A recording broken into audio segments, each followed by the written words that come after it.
அனைவருக்கும் வணக்கம்.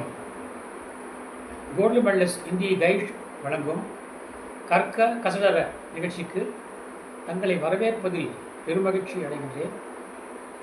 सबको सादर प्रणाम. गोल्ड मेडलिस्ट हिंदी गाइड प्रस्तुति कर्क कसडर कार्यक्रम पर आप सबका हार्दिक स्वागत है.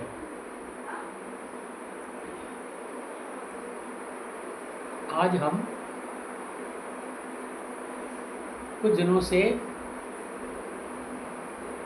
तमिलनाडु के आज़ादी की सेनानी शहीदों की जीवन के बारे में विचार विमर्श कर रहे हैं. आज के नेता है ओमैतुरै जो वीरपांडिय कट्टबोम्मन के छोटे भाई थे. कट्टबोम्मन के छोटे भाई थे. वे हमेशा कम बोलते थे और कार्य बहुत करते थे, इसीलिए उनका नाम पड़ा ओमैतुरै. हमें ये नहीं समझना चाहिए कि वे गूंगे थे. वे बहुत बड़े पराक्रमी थे. आपको पता है कट्टबोम्मन ने अंग्रेजों को कर देने से मना किया.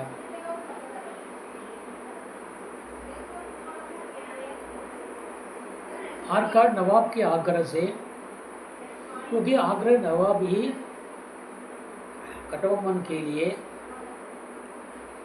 दोस्त था, कर वसूलने का भार उन्हीं पर था. इसलिए अंग्रेजों ने क्या किया, आरकाड नवाब को धमकी दी कि तुम सबसे कर वसूल करके हमारे यहाँ भेज देना. लेकिन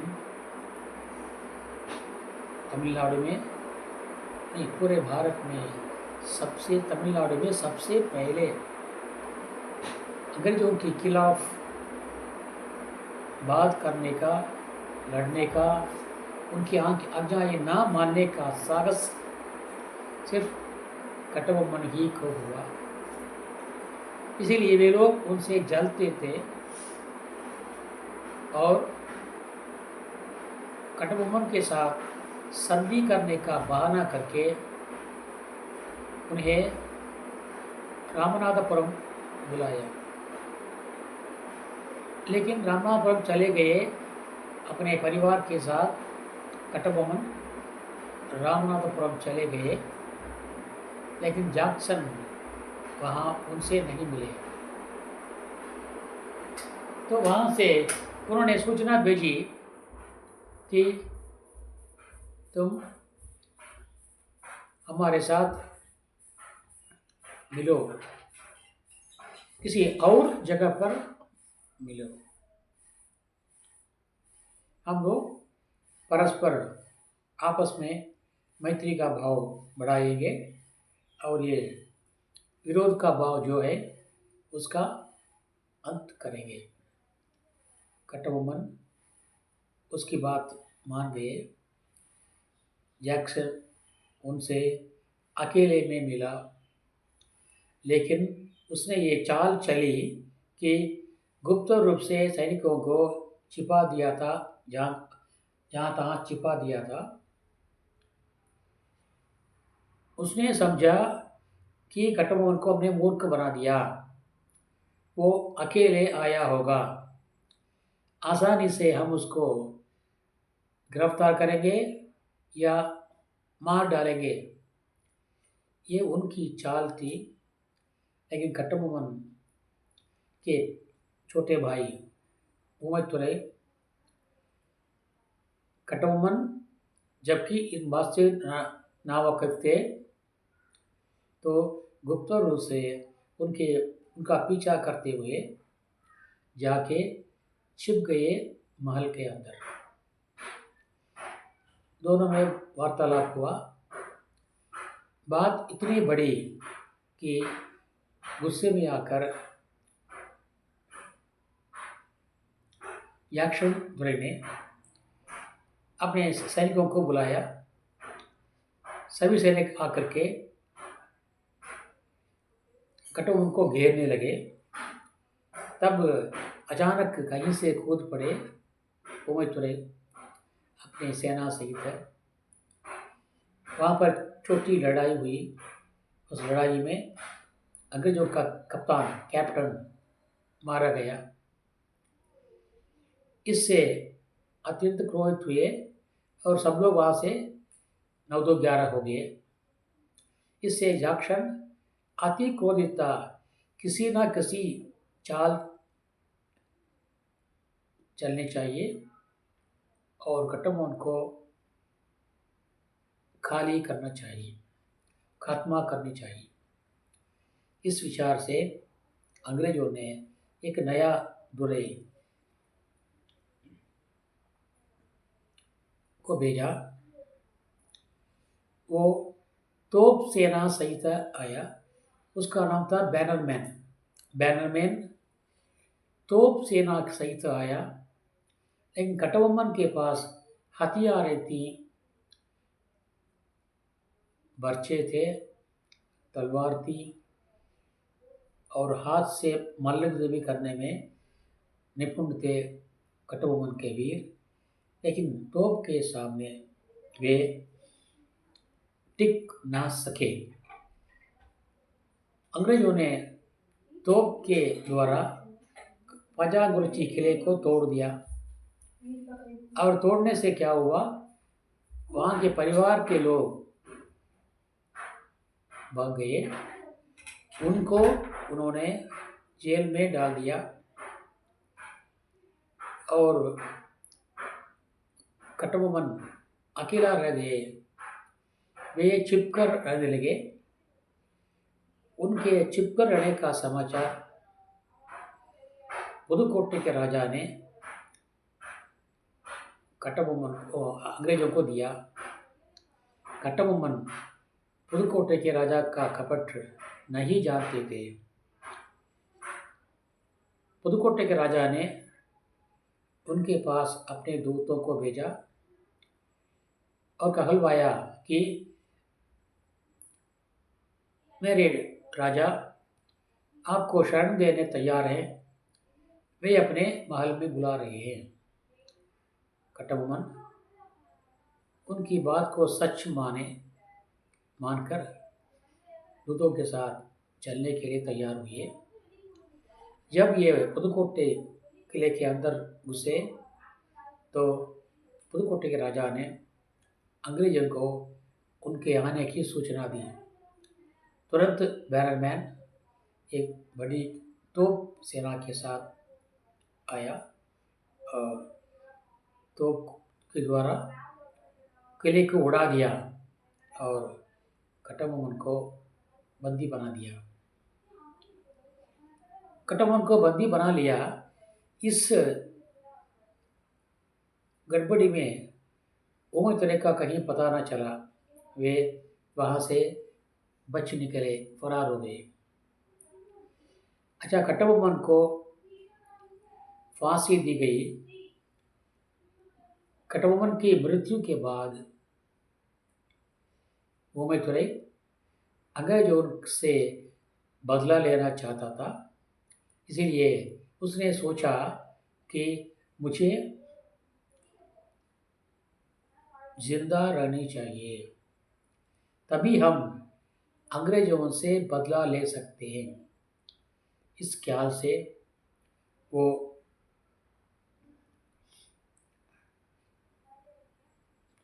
शिवगंगा के राजा मरुदुबाइयों से मिला।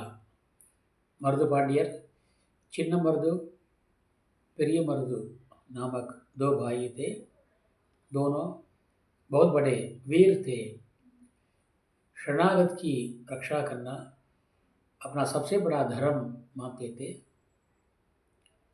इसलिए उन्होंने ओमैतुरै को शरण दी। ये समाचार नवाब के द्वारा अंग्रेजों को मिला। उन्होंने धमकी दी कि मर्द पांडियर को आप कटुमन को मेरे हवाले कर दें, नहीं तो आपका बुरा हाल होगा। हम आपको बंदी बनाएंगे, आपको पराजित करेंगे, आपके परिवार का सर्वनाश कर देंगे। लेकिन उन्होंने तो मान के पक्के थे, धीरज नहीं खोया। हम तैयार हैं, शरणागत की रक्षा के लिए हम अपनी जान भी अर्पण करने को तैयार हैं। उनको दूत को वापस भेज दिया। इससे नाराज होकर अंग्रेजों ने तोप सेना भेजी और बहुत से वीरों को भेजा उस लड़ाई में। वो भी अंग्रेजों की साजिश से हुआ, विश्वासघात के द्वारा हुआ। चिन्न मर्दू पेरिय मर्दू दोनों हराए गए और बड़ी सभा में, बड़े खुले आम दोनों को अंग्रेजों ने फांसी दे दी, चिन्न मर्दू और पेरिय मर्दू को।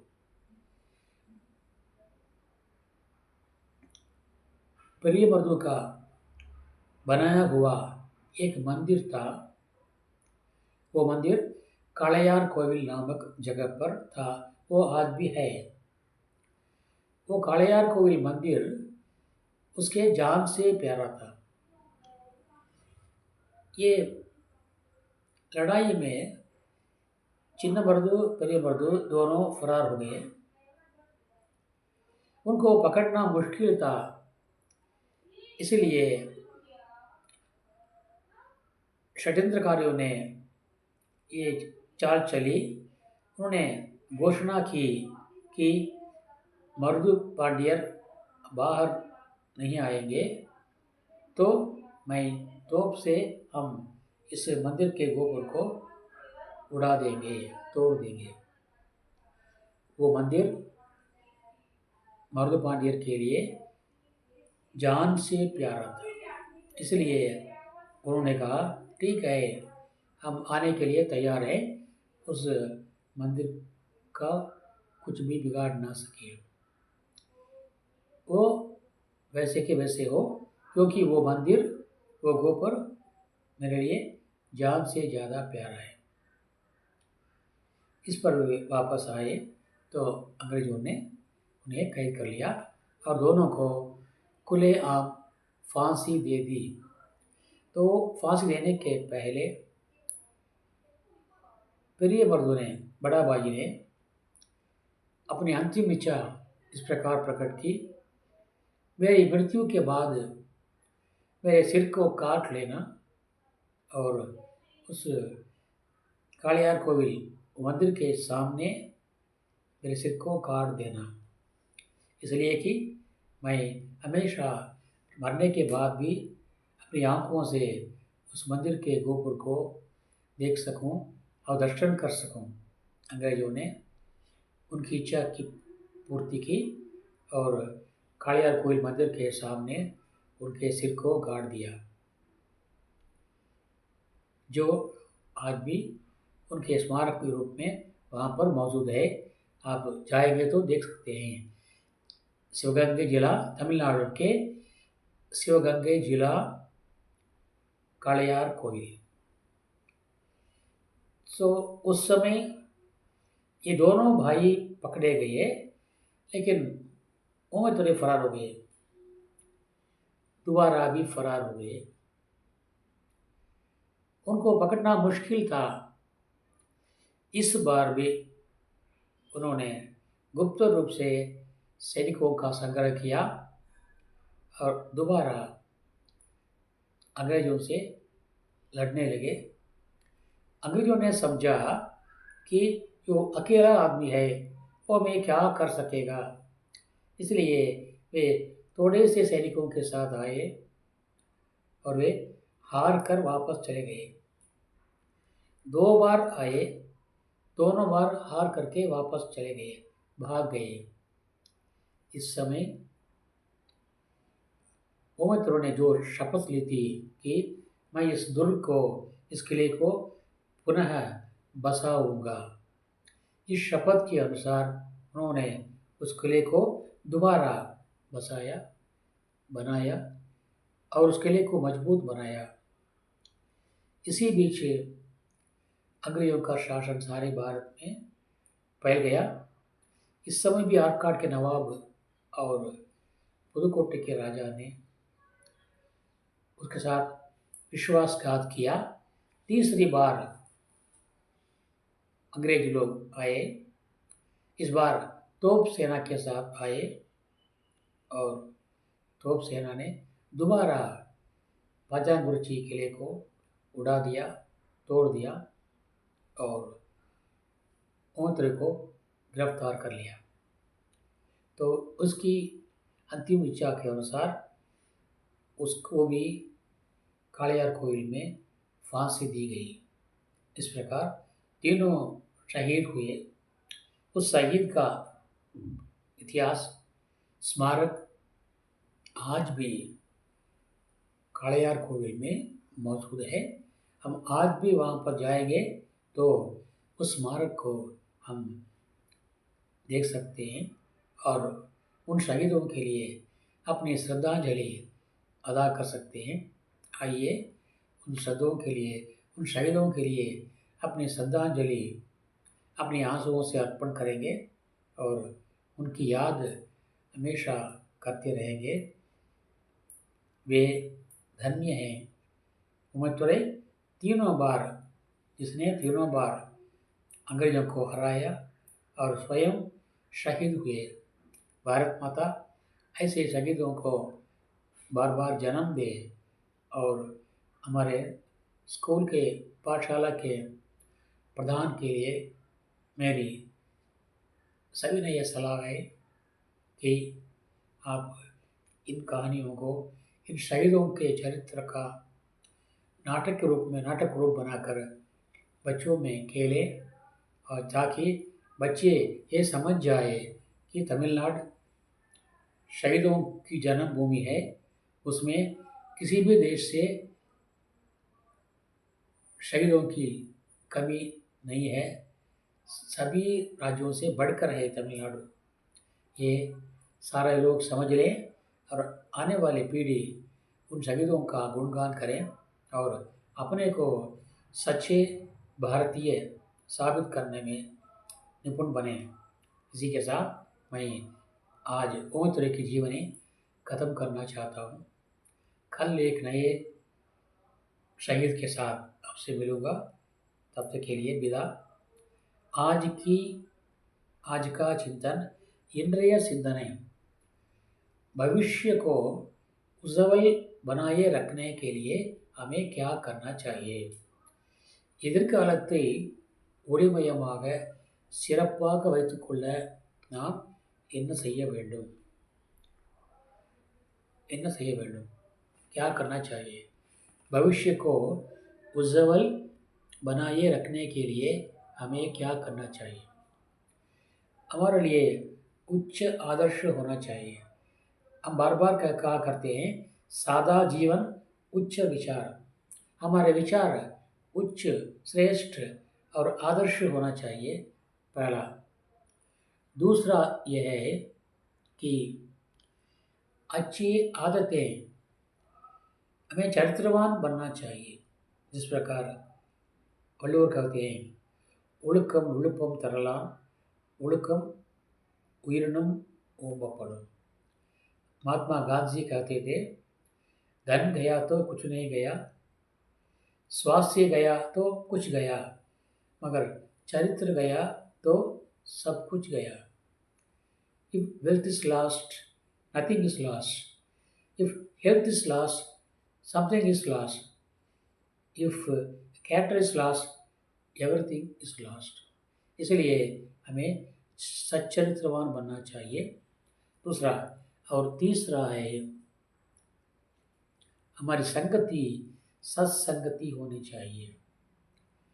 जैसे कि कदली सी भुजंग मुख, स्वाति एक गुण तीन, जैसी संगति बैठिए वैसो ही फल दीन। जो कदली, सीप, भुजंगमुख, स्वाति एक, लेकिन गुण तीन है। स्वाति की बूंद जो है वो पवित्र होती है, आकाश से नीचे गिरती है। वो अगर सीप के मुंह में गिरती है वो बूंद तो मोती बनती है। कदली के मुंह पर गिरती है तो कर्पूर बनती है, और सांप के मुख पर गिरती है तो विश्व बनती है।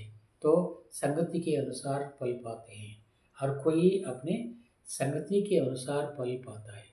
इसलिए रहीम ने कहा, कदली, सीप, भुजंग मुख, स्वाति एक, गुण तीन, உடுக்க இழந்தவன் கை போல आगे इடுकण कளைवदाम नட்பு। वள்ளுவர் कहते हैं, उடுக்கை இழந்தவன் கை போல इடுकण कளைवदाम नட்பு। जब हमारे कमर से कपड़ा छूटता है तो तुरंत हमारे हाथ जा कर के उसको तह कर लेते हैं, सही कर लेते हैं। उसी प्रकार जब हमारे सामने मुसीबतें आती हैं उस समय सच्चा दोस्त से आकर के उसका निपटारा कर सकता है। इसलिए अच्छी दोस्ती चाहिए और परिश्रम करना चाहिए, कठिन परिश्रम करनी चाहिए। इन चारों बातें हो तो हमारा भविष्य सदा उज्जवल बनाए रहेगा। ஒன்று கடின உழைப்பு வேண்டும், இரண்டாவதாக ஒழுக்கம் வேண்டும், நம் நண்பர்களெல்லாம் நன்றாக இருக்க வேண்டும், அதே நேரத்தில் நம்முடைய சிந்தனை, நம்முடைய லட்சியம் உயர்ந்திருக்க வேண்டும்। தெய்வத்தால் ஆகாதிரனும் मुयற்சி तन मेई வருத்த கூறுதல், ये भी कुरल है। इसलिए अगाध कोशिश, सच्ची मित्रता, सच्चरित्रता और उच्च लक्ष्य आदि हो तो हमारा जीवन, हमारा भविष्य उज्जवल बनाए रहेगा। ये आज का चिंतन है। आशा है कि हम लोग इसका पालन करेंगे और चरित्रवान, धैर्यवान, सच्चे मित्रवान और उज्जवल भविष्यवान बनेंगे। इसी संदेश के साथ मैं आज का ये एपिसोड ख़त्म करना चाहता हूँ और कल एक नए शहीद के साथ आपसे मिलने वाला हूँ। तब तक के लिए आपसे विदा लेने वाला आपका சேவக் ஆர் சுந்தரராஜன் நாளை ஒரு புதிய தலைப்புடன் தங்களை சந்திக்க விளைகின்றேன். அதுவரைக்கும் நன்றி கூறி வணக்கம் கூறி விடைபெறுவது தங்களின் அன்பன் ஆர் சுந்தரராஜன், திருப்பூர், தமிழ்நாடு। धन्यवाद, धन्यवाद। जय हिंद।